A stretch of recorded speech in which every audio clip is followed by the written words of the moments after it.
Hi there, my name's Lacey, and today we're going to take a look at this book by Juliette Aristides. And the book today is Classical Drawing Atelier.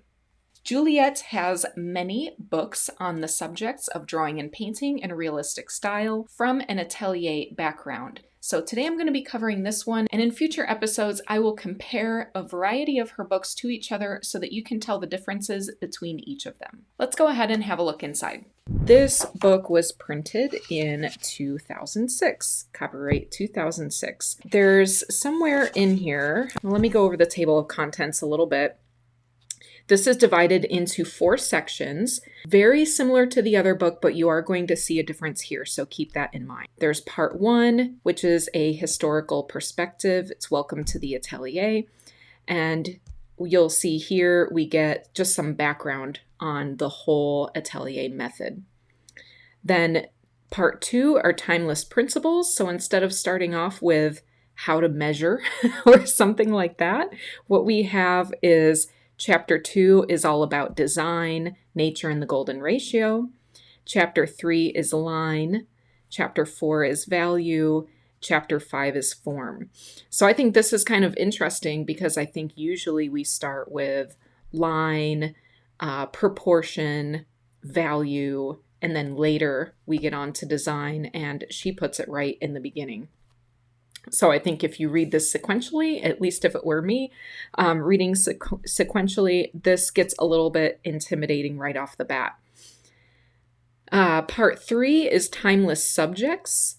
So chapter 6 is master copy drawing, chapter 7 is cast drawing, chapter 8 is figure drawing, and chapter 9 is portrait drawing.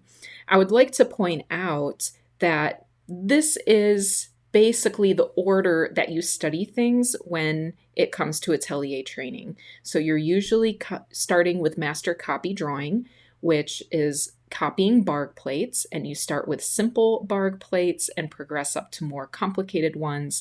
Once you have mastered that, you move on to cast drawing, then figure drawing, and then portrait drawing. Portrait drawing is considered the most challenging and difficult. And then part 4, putting theory into practice. So there's chapter 10 about atelier disciplines, and then there are 5 lessons. Lesson 1 is sphere drawing, lesson 2 is the master copy drawing, lesson 3 is the cast drawing, lesson 4 is a reductive figure drawing, and lesson 5 is portrait drawing. So the way that this is set up is like the lessons are in the end, so these are the literal steps that you could follow to kind of get your own atelier training. Whereas, here in the first 3 parts, we have a lot of the concepts and ideas separate from the actual lessons. So you get to learn about history, and all of these concepts are gone really in depth, kind of on a more philosophical or spiritual lesson almost. So this is the section that I would like to read to you, and this will give you a feel for the entire book, and then I'm going to give you kind of a flip through here too. I'm going to skip down to here. New art movements based upon artistic reactions to prior traditions have been responsible for much of the innovation in the art world. However, in the cultural climate that exists today, this pattern of receiving an artistic heritage and either building on it or reacting against it has been broken. Many contemporary artists acknowledge no relationship at all to the art of the past. This failure to acknowledge what is in fact our common art heritage is, in my opinion, a major weakness of current art.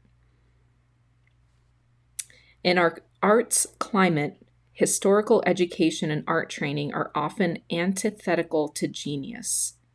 And this was the part, that line that I remember so well. I was in a figure drawing class in college, and there was a student there who was just infuriated that we needed to learn some anatomy. And he said that everything he learned prevented him from expressing himself, which I thought was just super dumb, because if you learn more about grammar and punctuation and the meaning of words and a bigger vocabulary, you're better able to express yourself. And this is really the time, I'm thinking about how this was published in 2006.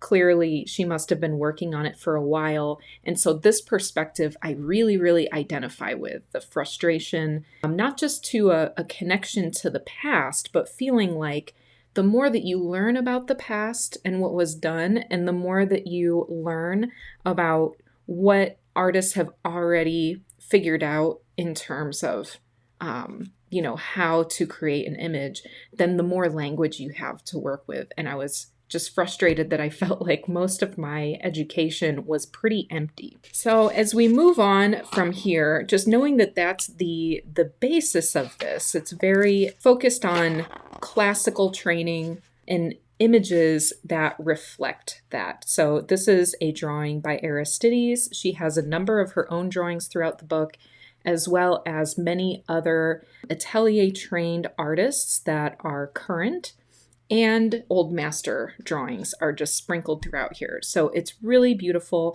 If you're the type of person that you like to read your books and not just look at your books, you're going to love all of the quotes that are in here. You're going to love learning about the history, and you're going to love, I think, the philosophical ideas that she presents.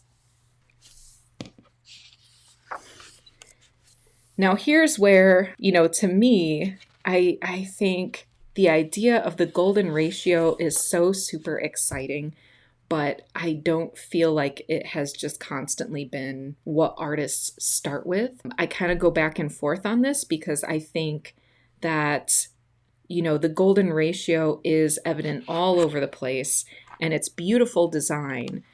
There's much here about the use of line, and it's not just like how to make an outline. She talks about straight lines versus curved lines. And she also talks about like implied lines. So not necessarily just the outlines of things, but the rhythms of different lines, like the diagonals in this piece and the repetitive curves here. And she gets into value, light and dark, all kinds of examples. And of course, light logic is studied here. So there's her classic order of light, which is a little bit different than the one that I present. Mine usually has the highlight, the light, halftone, core shadow, cast shadow, and reflected light. It's also interesting that she is separating value from form, because there is a difference between just understanding where things are lighter and darker and understanding actual dimension. So I find that really interesting and really helpful. I think it's really interesting the way that she thinks about art. So this is a drawing by Anthony Ryder, and this is one by Jacob Collins. These are two living masters. And then part 3, timeless subjects. And this is where she is talking more specifically about the steps that you go through in an atelier, that you start with a master drawing. She goes into the history of it, of course, why to do it. These are examples of master drawings that were copied by others.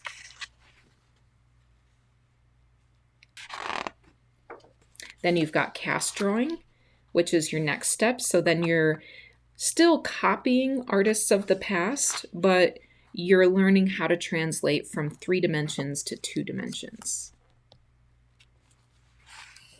These are, of course, other examples of cast drawings. And then figure drawing, which I think occupies a little bit of a small space in here, though much of the examples are figurative drawings, which is great. It's just such an in-depth subject to have just a chapter in a book. And finally, portrait drawing.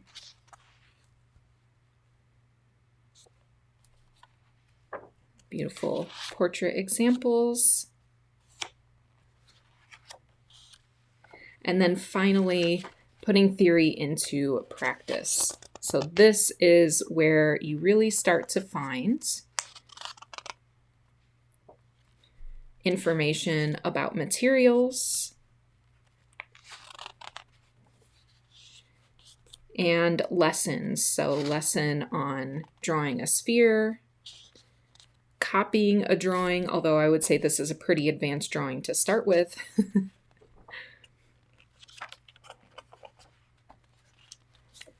Drawing a cast.